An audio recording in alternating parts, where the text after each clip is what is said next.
بسم اللہ الرحمن الرحیم۔ السلام علیکم۔ آج ہم جو سورہ کریں گے وہ ہے سورہ الضحیٰ۔ یہ قرآن مجید کی سورہ نمبر 93۔ اعوذ باللہ من الشیطان الرجیم، بسم اللہ الرحمن الرحیم۔ والضحیٰ واللیل اذا سجا، گواہی دیتا ہے دن جب وہ روشن ہو، اور گواہی دیتی ہے رات جب وہ پرسکون ہو جائے۔ ما ودعک ربک وما قلی، اس بات پر کہ آپ کے رب نے اے پیغمبر نہ آپ کو چھوڑا اور نہ ہی وہ آپ سے ناراض ہوا۔ یہ آیات، یہ سورہ اس وقت نازل ہوئی کہ جب نبی اکرم صلی اللہ علیہ وسلم پر قرآن مجید نازل ہونا شروع ہوا، اور پھر اس کے بعد کچھ عرصے کے لیے یہ سلسلہ رک گیا۔ اس دوران میں جن لوگوں کو آپ دعوت پیش کرتے وہ آپ کا مذاق اڑانے لگے، آپ کو پریشانی ہونے لگی۔ آپ کے لیے قرآن مجید ہی اصل طاقت کا ذریعہ تھا، آپ کو اسی سے اطمینان ملتا تھا، اسی کے ذریعے سے آپ لوگوں کو دعوت دیتے تھے۔ لیکن جب قرآن کا نزول رک گیا تو بہت پریشان اور خیال کرنے لگے، جیسا کہ لوگ بھی کہہ رہے تھے مخالفین، کیا آپ کے رب نے نعوذ باللہ آپ کو چھوڑ دیا ہے، کیا وہ آپ سے ناراض ہو گیا ہے؟ تو اللہ تعالیٰ نے فرمایا کہ دیکھیے، دن کی روشنی اور رات کا اندھیرا یہ گواہی دیتے ہیں، نہ آپ کے رب نے آپ کو چھوڑا اور نہ ہی وہ آپ سے ناراض ہوا۔ انسان کی تربیت کے لیے اسی طرح جیسے رات اور دن کا آنا جانا ضروری ہے، رنج اور راحت دونوں انسان کو چاہیے۔ وہ وقت اور تجربہ بھی چاہیے جب آپ پر اللہ کا کلام نازل ہو، اور آپ کی تربیت کردار کی مضبوطی کے لیے آپ کو اس وقت کو بھی جھیلنا ہے جب اللہ کا کلام آپ پر نازل نہ ہو۔ وَلَلْآخِرَةُ خَيْرٌ لَكَ مِنَ الْأُولَىٰ، اور اے پیغمبر، آپ کے بعد میں آنے والا وقت آپ کے پچھلے دنوں کے مقابلے میں کہیں بہتر ہوگا۔ یہ اللہ کی طرف سے ایک خوشخبری، یعنی جو پہلے دن گزر چکے، آئندہ آنے والے دن ان سے بہتر ہوں گے۔ وَلَسَوْفَ يُعْطِيكَ رَبُّكَ فَتَرْضَىٰ، اور آپ کا رب قریب آپ کو اتنا دے گا کہ آپ راضی ہو جائیں گے۔ یعنی ابھی آپ کو پریشانی ہے، لیکن آئندہ چل کے آپ کے اطمینان میں اضافہ ہوگا۔ الم یجدک یتیما فآویٰ، کیا یہ حقیقت نہیں ہے کہ اس نے آپ کو یتیم پایا تو ٹھکانہ دیا؟ میں نے یہ سمجھایا جا رہا ہے کہ یہ کیسے ہو سکتا ہے کہ آپ کا رب آپ کو چھوڑ دے، یہ کیسے ہو سکتا ہے کہ وہ آپ سے ناراض ہو جائے؟ آپ نے اپنی ماضی کی زندگی پر غور نہیں کیا؟ آپ ایک یتیم تھے تو اللہ نے آپ کو ٹھکانہ دیا۔ فَوَجَدَكَ ضَالًّا فَهَدَىٰ، اور آپ راستہ ڈھونڈتے تھے، اس نے آپ کو راستہ ڈھونڈتے ہوئے پایا۔ فَهَدَىٰ، تو اس نے آپ کو ہدایت دی، راستہ دکھایا۔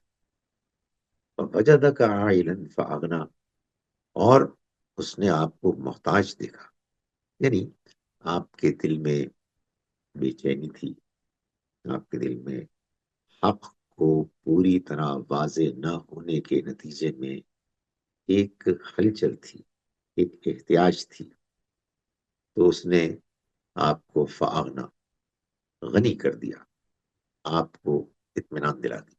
اب فَأَمَّا الْيَتِيمَ فَلَا تَقْهَرْ، تو اب اس لیے یتیم یتیم ہو تو اسے نہ دبائیے، یعنی آپ یتیم تھے تو اس نے آپ کو سہارا دیا۔ اب یہ آپ کا کام ہے کہ آپ کسی یتیم کو پائیں تو آپ اس کو سہارا دیں، آپ اس کی مدد کریں۔ یہ در حقیقت اللہ کی طرف سے ہم انسانوں کو یہ ہدایت اور رہنمائی ہے کہ ہم اپنی ماضی کی زندگی کو اگر دیکھیں، اس کا جائزہ لیں، اور اب جہاں ہم پہنچے ہیں اس کو جانیں، تو ہمیں یہ محسوس ہوگا کہ ہم نے اپنی زندگی میں جس سفر کو اختیار کیا اور یہاں تک پہنچے، اس میں اللہ نے ہم کو بہت کچھ دیا، بڑا نوازا، بڑی مشکلات سے بچایا۔ قدم قدم پر ہم اپنے آپ کو محسوس کرتے تھے کہ بہت تنگی میں، بہت تکلیف میں، بہت پریشانی میں، لیکن اللہ نے ان کو دور کیا۔ اللہ تعالیٰ اس لیے بھی کرتا ہے کہ ہم اس کا شکر ادا کریں، اور اس لیے بھی کرتا ہے کہ جس مشکل میں ہم تھے اور پھر اللہ نے ہم کو اس سے باہر نکالا، اسی مشکل میں اب اور بہت سے لوگ ہیں، ہمیں اسی طرح سے ان کو اس سے باہر نکالنے کی کوشش کرنی ہے۔ ہمیں وہ کام کرنا ہے جو اللہ اپنے بندوں کے لیے کرتا ہے۔ ہم اللہ کے ان کاموں کا حصہ بن جائیں، ہم اس کے کاموں میں شریک ہو جائیں۔ فرمایا کہ وَأَمَّا السَّائِلَ فَلَا تَنْهَرْ، اور جہاں تک تعلق ہے سوال کرنے والے کا، یعنی جو پوچھے تو اسے نہ جھڑکو۔ پہلے فرمایا کہ یتیم کو نہ دباؤ، تو پہلی بات یہ تھی کہ اس نے آپ کو یتیم پایا تو سہارا دیا۔ دوسری بات یہ تھی کہ اس نے آپ کو راستہ ڈھونڈتا ہوا پایا، آپ کو ہدایت کا شدید طالب پایا، جویائے راہ پایا، تو اس نے آپ کو ہدایت دی۔ تو اب اللہ کی اس نعمت کے اعتراف کا تقاضا یہ ہے کہ آپ سے ہدایت کے ضمن میں جو بھی سوال کرے، جو بھی آپ کے پاس آئے، آپ اس کو جواب دیں، اس کو جھڑکے نہ، اس کو وقت دیں، اور یوں جو کچھ آپ کے رب نے آپ پر احسان کیا ہے، آپ اس احسان کو آگے پھیلائیں، آپ اس بھلائی کو، اس نیکی کو لوگوں تک پہنچائیں۔ ان کو، وہ اگر سوال کر رہے ہیں تو ان کے سوالوں کے جواب دیں، ان کو جھڑکے نہ۔ وَأَمَّا بِنِعْمَتِ رَبِّكَ فَحَدِّثْ، اور جہاں تک تعلق ہے آپ کے رب کی نعمت کا، تو اس کا چرچا کریں۔ یعنی اس سے پہلے یہ فرمایا تھا کہ وَوَجَدَكَ عَائِلًا فَأَغْنَىٰ، اور اس نے آپ کو پایا تنگی میں، یعنی ذہنی روحانی تنگی میں، بے چینی میں، اس سوال کی پریشانی میں کہ اس دنیا کی کیا حقیقت ہے، اور یہ سب مشکلات، پریشانیاں، تکالیف کیوں ہیں۔ وہ چیز آپ کو بے چین کرتی تھی، وہ پریشانی تھی کہ جس کی وجہ سے آپ اپنے آپ کو محسوس کرتے تھے کہ تنگدست ہیں، تنگی میں ہیں۔ تو اللہ نے آپ کو غنی کر دیا۔ جب آپ کو بات سمجھ میں آ گئی تو پھر آپ نے اس بات کے جاننے کے بعد اپنے اندر اطمینان محسوس کیا، خدا کی اسکیم آپ پر واضح ہو گئی، اور آپ نے اس کے بعد اطمینان محسوس کیا۔ یہی کام اب آپ کریں، جو آپ کے رب کی نعمت آپ کے پاس ہے، یعنی یہ کلام، یہ قرآن، فحدث، تو اس کا چرچا کریں، یعنی اس کو پھیلائیں۔ اسی سے آپ کو اطمینان ملا۔ جب یہ پیغام آپ کے پاس آنا کچھ دنوں کے لیے رک گیا تو آپ پریشان ہوئے، اب وہ دوبارہ جاری ہو گیا۔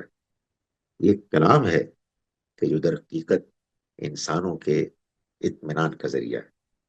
یہ کلام اللہ کا کلام ہے جو ہم کو یہ بتاتا ہے کہ اللہ نے اس دنیا کو ایک خاص مقصد کے لیے پیدا کیا۔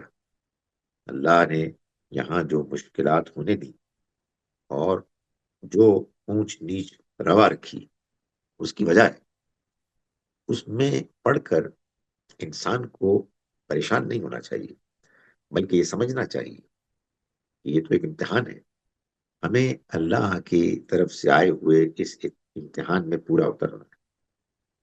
آپ اس پیغام کو پھیلائیں، جیسے اللہ نے آپ کو غنی بے نیاز کیا آپ کی پریشانی کے بعد، اب آپ لوگوں کی پریشانیاں دور کریں اور اللہ کی اس نعمت کو عام کریں۔